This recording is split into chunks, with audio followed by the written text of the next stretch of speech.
आसंतु जानिबा बामसेफ संगठनर परिचय कन बी फर बेकवर्ड समस्त S T S C OBC A for and M for minority C for community for employee F for federation जहाकू मान्यवर काशीराम साहेब मान्यवर दीनाभाना साहेब एवं डी के खापाडे साहेब स्थापन करथिले।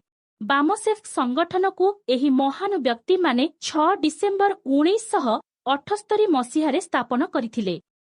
वर्तमान समयरे माननीय वामन मेश्राम साहेब नेतृत्व नहीं सेही बामसेफ संगठन को 31 राज्य रे 567 जिल्ला रे 4000 तहसील रे 22,000 ब्लॉक रे 2 लाख ग्राम रे संगठन को पहुंचाई एक बृहत संगठित शक्ति निर्माण करिसंती। तेणु समस्त एसटी एससी ओबीसी एवं माइनॉरिटी निज समाजर अधिकार हासिल करिबा पई समस्ते एही आंदोलन को तन मन धन दे सहयोग करंतु। जय भीम जय मूल निवासी जय संविधान।